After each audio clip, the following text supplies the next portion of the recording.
I think there's nothing better than going book shopping with lovely people. It was brilliant. So I think...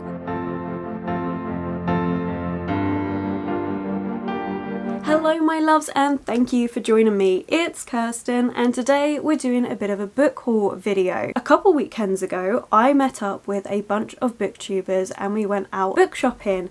I didn't take loads of b-roll for that day, I was quite tired, but it was lovely to see everyone and Katie put it all together. I will have everybody's channels linked below. It was a lovely day and it was great to see everyone again, and I did get 4 books from that day. And then when I got back I realised actually since the last book haul video I've done, I've accumulated quite a few books, so why not just put it all together. So the next thing you're going to see is a little bit of b-roll from that day. Like I say, I didn't take loads. If you check out the other people's channels and their Instagrams and stuff, they did loads of other photos and stuff and it was absolutely lovely. I just took a little bit of the different bookshops we went to. It was an independent bookshop day. It was really fun. We started off in Brick Lane and we went to 3 independent bookshops around there and moved off to different locations. It was really lovely. I really like shopping at independent bookshops, so it ended up being such a beautiful day. Let's get into that b-roll and I'll meet you back here for all the book shopping. For all the book shopping? No, for all the books that I did buy and then some that have been gifted and stuff since.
Saw from the b-roll, we did go through a couple of different shops. It was so lovely. I had such a wonderful time. I think there's nothing better than going book shopping with lovely people. It was brilliant. So I think we're going to start off with the 4 books I got that day, and then we'll go through some of the books that have been gifted and then a few that I have bought since the last book haul video.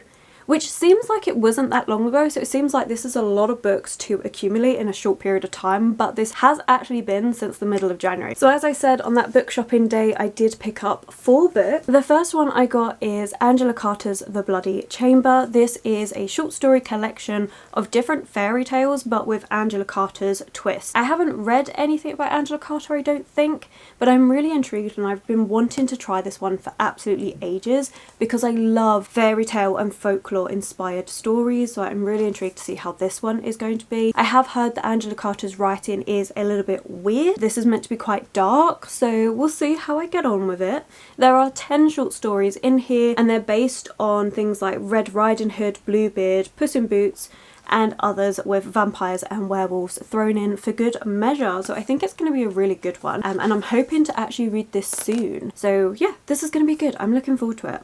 You'll have to let me know if you've read any of Angela Carter. I know a couple of people from the Booktube day has read Angela Carter and they were really excited and said I should probably really like this. That her writing style is a bit weird and unusual, but I quite like weird and unusual books, so that seems like a good pick. I also picked up Nettle Black by Nat Reeve. This is one that was recommended to me specifically by Oliver. I was looking at it because I love this cover. This is an absolutely gorgeous cover and I was intrigued, and then Oliver said, oh no, you have to read it. You have to. It is an amazing book, and so I am. So this one, I don't really know what it's about, so let's read the blurb together, or synopsis even. 1893, Henry Nettle Black has to act fast or she'll be married off by her elder sister.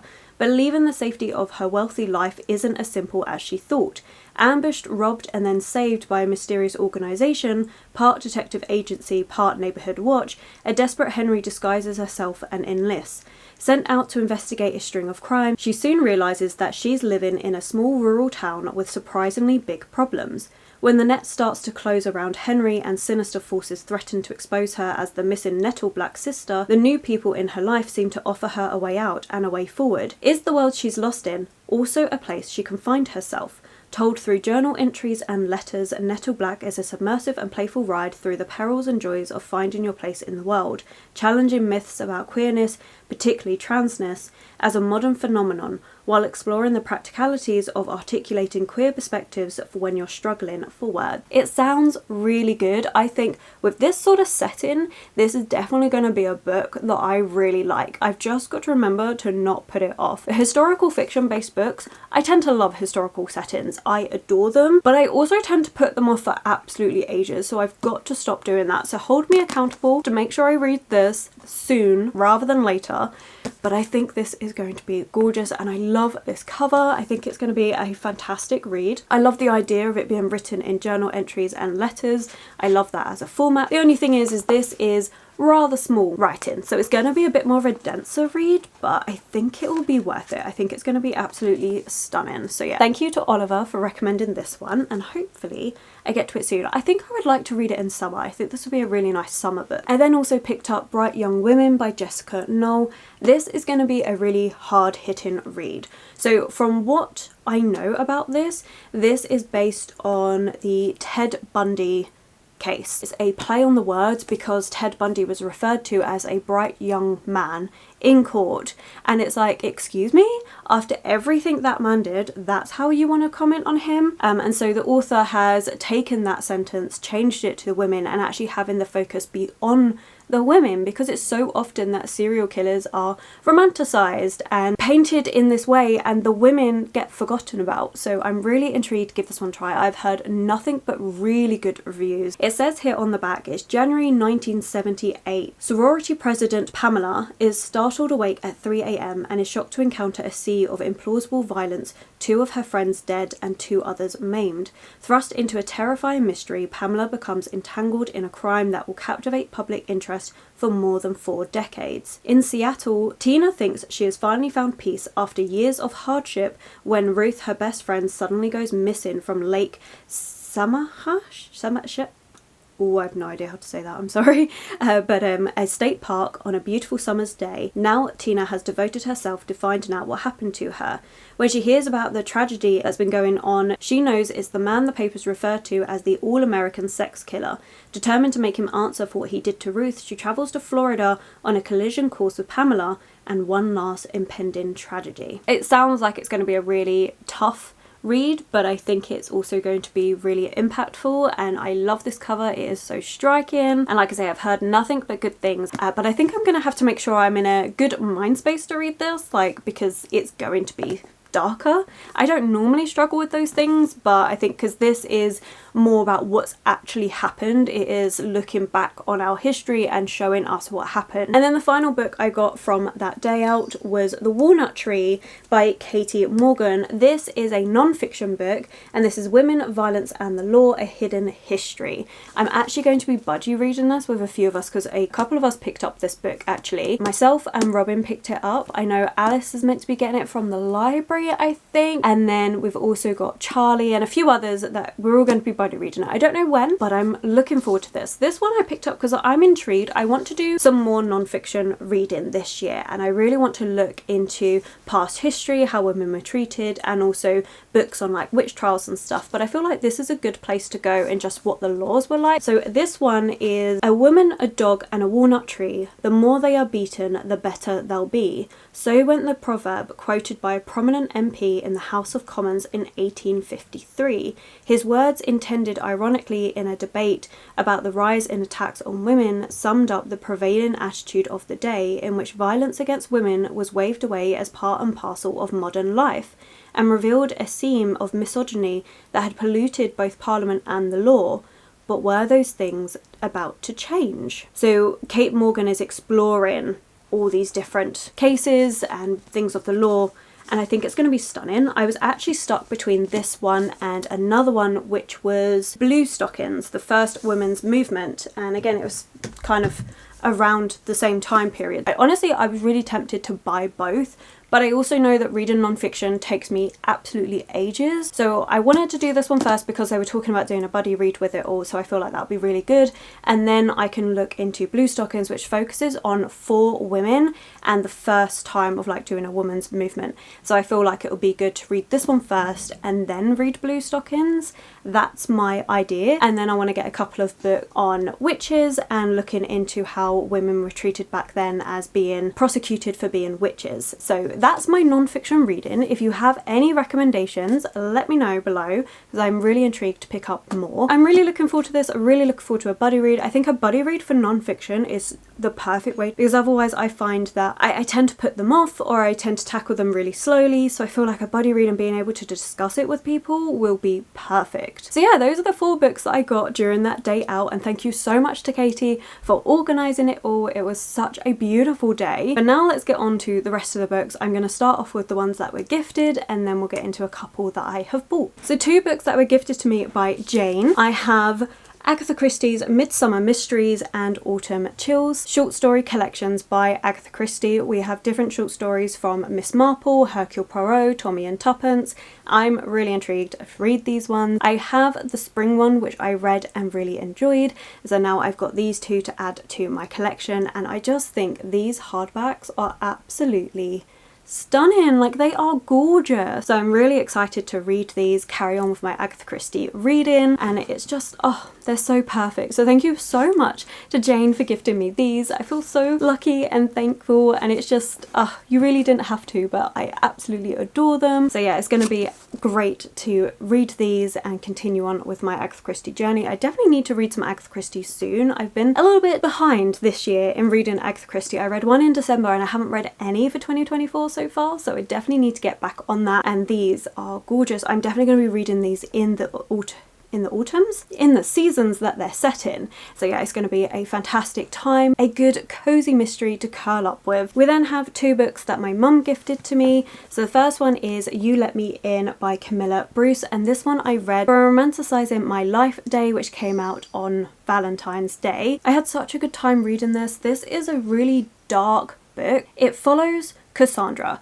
and Cassandra has actually gone missing, and she has left behind this story which, for her niece and nephew to inherit her fortune, they have to read this story. In there is a password that they can then give to her solicitor, which will then enable them to have access to the funds. And this story tells of Cassandra's life, and it tells 2 different stories. One is of a child that went through some really horrible abuse at the hands of her parents, and the other is a tale about fairy and the fae and the different whimsical darker side to life, and it's up to you to decide which story is real. There is enough weight to both sides that you can really decide for yourself which one is real, and I like that. I like when it's equal and it's not feeling like you're being swayed one way or the other. It is really left up to you to decide and interpret. It was fantastic. It is a really hard, difficult read at times, but it is so moving and the writing is beautiful and I adored it. I really do like a darker book, and I like it when it's mixed in with the fae, and that how fae is used as this way of showing how a child's mind can protect itself from the horror that they're going through by coming up with this. And again, is the fae actually real? Is that actually out there? And if people believe that that's what you do to protect yourself, and oh, you must have had this happen to you because the fae aren't real, it really calls everything into question. Cassandra ends up questioning herself about what's actually real and stuff, because people are trying to tell her one thing but her eyes and her feelings are telling her another, and it is so dark but so well done, and I really adored this. It is a short book but one that I loved and a new favourite.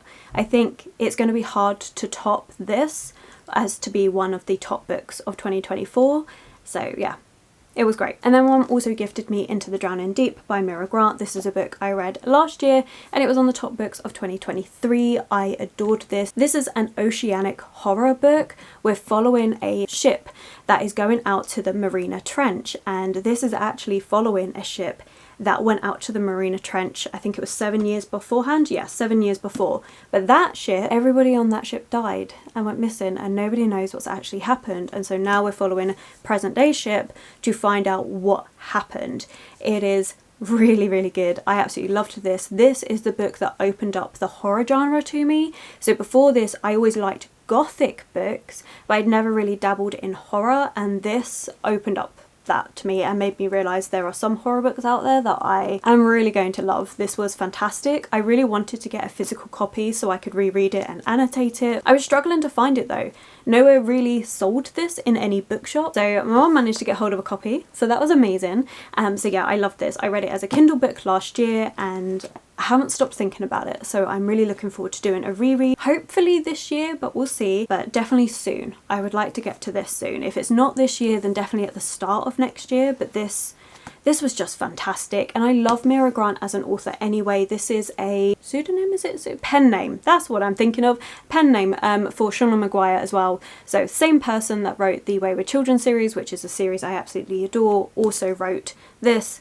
Fantastic. Absolutely love it. Would recommend if you're looking for a horror book. About mermaids, by the way. I left out the most important part. This is an oceanic horror about mermaids. Fantastic.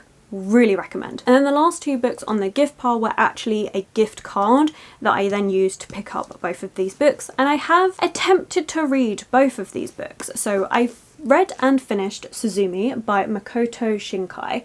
This is the novelization of the film Suzumi, and the film and the book were done at the exact same time by this author. And this was okay, but I didn't love it. You can definitely tell that this was written more for film. There are certain ways that the descriptions are done in here and certain sentence structures that make it clear it was more for a film. But also the way certain things happen in this book I found a bit harder to read, and I didn't love quite as much. The film made me cry. So when I saw the novelization of this, I picked this one up for one of my reset videos. I think it was for February's reset video. And I was like, oh, well, I have to get it because I loved that film. Unfortunately, the thing that made me cry about the film was actually harder to read in here because it's to do with a cat and the way Suzumi treats it. And while she doesn't physically do anything, she does think about it, and that was really hard for me to read, and I didn't like that. So yeah, I'm not sure if I'm going to keep hold of this one or not. Like, I do love the cover, I like the fact that it's a novelization of a film that I did like, but I'm not 100% because I don't think I would reread this. This one is kind of like a Studio Ghibli vibe. We're following Suzumi and she has to help this boy go around closing these doors. They don't close the doors, then this great worm thing comes out, sucks up energy of the earth and then falls down, causing different earthquakes with catastrophic effect. It was good, but I don't think I'd reread it. So I'm still on the fence about this one. And then the next book I picked up was for my March video, so my March reset, and I decided to start off my month reading this one, and I DNF'd it. Oh, it was such a shame because I really wanted this to be a dark, gritty book. So this is More Do by Alex Phoebe, and it just didn't really work. I wanted, like I said, a dark, gritty fantasy, and the setting really gives you that. We're in this place called Mordu, we have this giant seawall, and in the slums is everything's damp and rotted and sludgy, and the setting was really good and described really, really well. And we're following a main character, Nathan. His father's really ill, his mum having to sell her body to make ends meet, and it's not easy. So again, it seemed like it was going to be a really, what I was after, a darker fantasy read. However, the magic system made absolutely no sense. There's a glossary in the back, and the glossary confused me more. It was the most nonsensical thing I've ever read. And then there are certain descriptions of certain characters that were just caricatures, and I didn't enjoy it. I really didn't like it, and it was such a shame because it's an easy read. The chapters are really short, it has part of what I wanted, but then the kind of, I want to say humour to it just didn't match with everything else that was going on. So no, this is a DNF, unfortunately. That one didn't work out so well, but you know, I gave it a try, and the point of the reset videos is I go in not knowing what I want to get, and just buy one book to read for the month coming up. Unfortunately, it just seems that March and February's picks were not the best picks that I could have gone for. But okay, let's get into these last few books that I purchased using my own money. So first of all, we have a book that I picked up for 50p, and that is Red Rising by Pierce Brown. So I picked this one up second hand. I have been intrigued by this because so many people have been talking about the series, because it's most recent book. I think it might have just finished the series, but it's a dystopian setting. We're on Mars. We're following a group of people called Reds. That's the way they do their hierarchy, is by colour code and everything.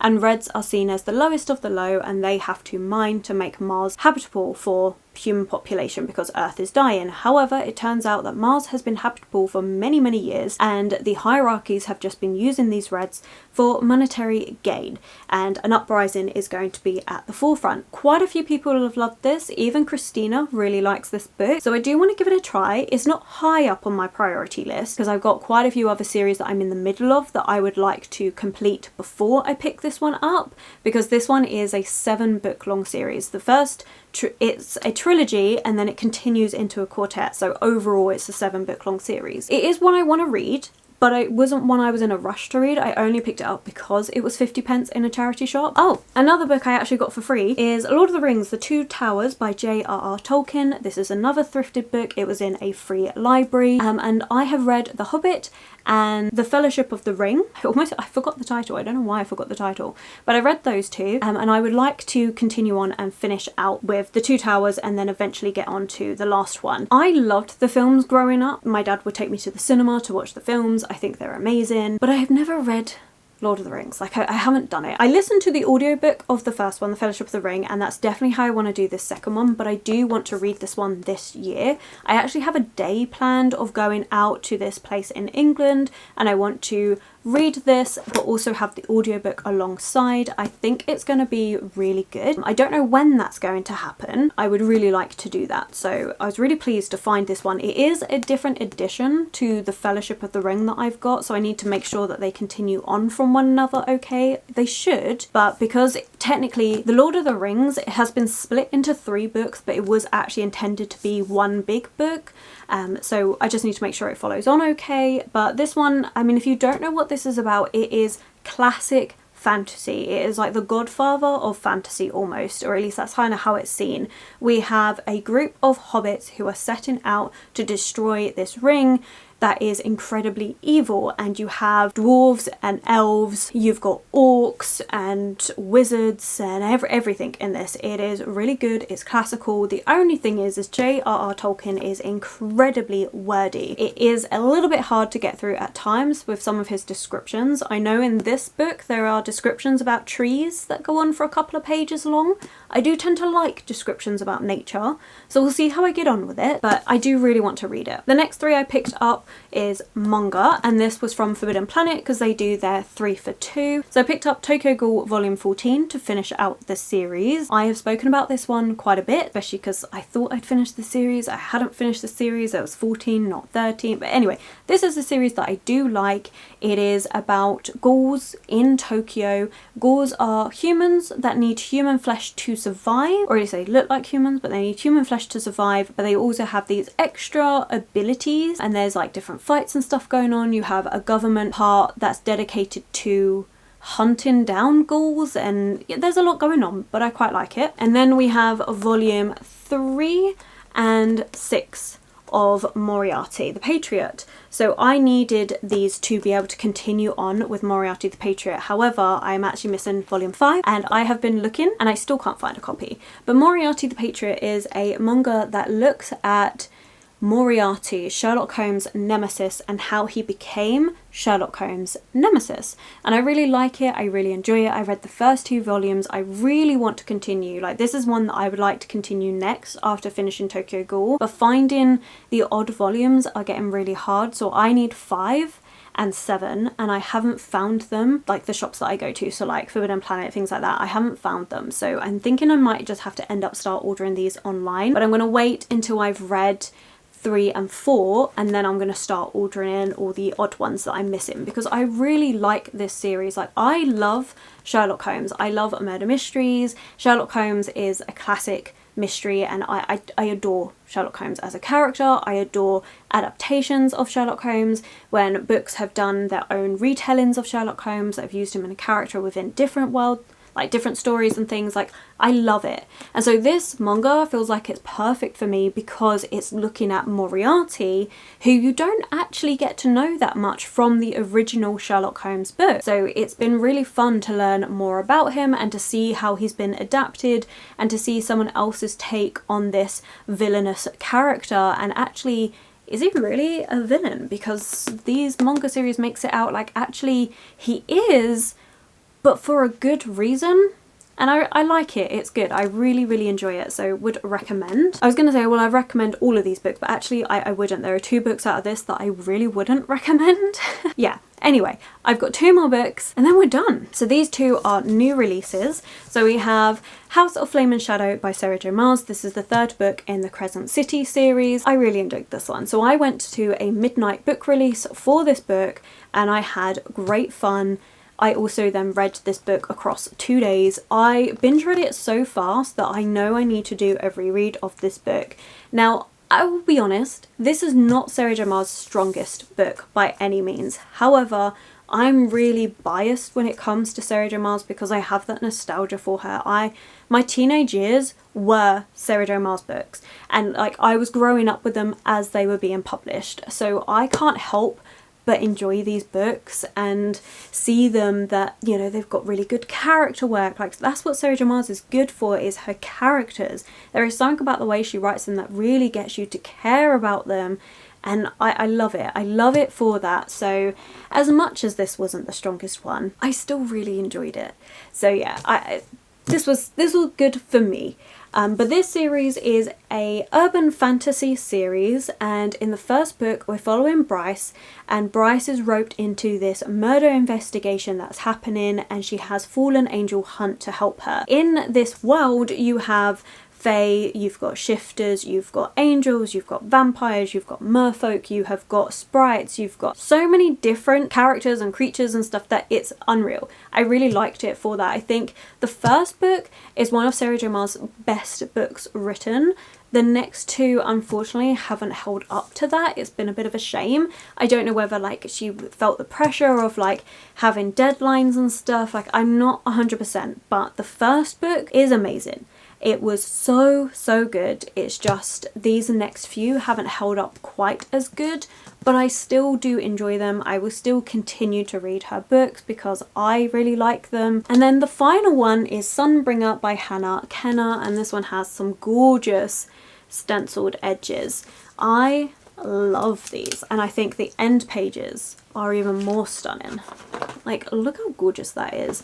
So I read the first book, God Killer, last year. I really enjoyed it. I've actually spoken about this one recently in my spring TBR because I want to read this one soon. And this one, we're in a world where there are gods, but gods are allowed to be hunted, and I'm intrigued just to see where it's going to go. I enjoyed our characters that we met. We had a few different characters. You get a few different perspectives. One is a little god who is a mischievous little being, and then we have Kissin, our main character, who is the god killer, and then a few other characters. You have a baker that was an ex-soldier. I liked it. It was good. I'm really intrigued to see where the rest of the series is going to go. I think the representation in here was done really well. So yeah, I enjoyed this one, but I have spoken about it a lot recently, so I'm not going to keep going on about it. So there we are. That was my day out in London, plus all the books I have procured since the middle of January. Thank you so much to everyone that's gifted me a book. I really appreciate it. You really don't have to, but it is so lovely. So thank you so much. And yeah, please let me know if you've read any of these books, if you want to read any of these, and what's a book that you got recently. But I am going to stop talking. I actually need to get ready for work. I've got 5 minutes, and that gives me just enough time to get my bag together and rush off to work, so I need to do that. So thank you for watching. If you've made it this far, then let's put a simple book stack emoji in the comments below. If you've made it this far, you just don't know what you want to comment. Thank you so much for watching. I truly appreciate each and every single one of you that takes the time to watch these videos. If you have enjoyed it, please do consider giving it that thumbs up, subscribing and commenting. Those 3 things really help this channel out. My social media links and everyone that I mentioned from the book event and Christina will all be linked below for you, and I will of course catch you in the very next video.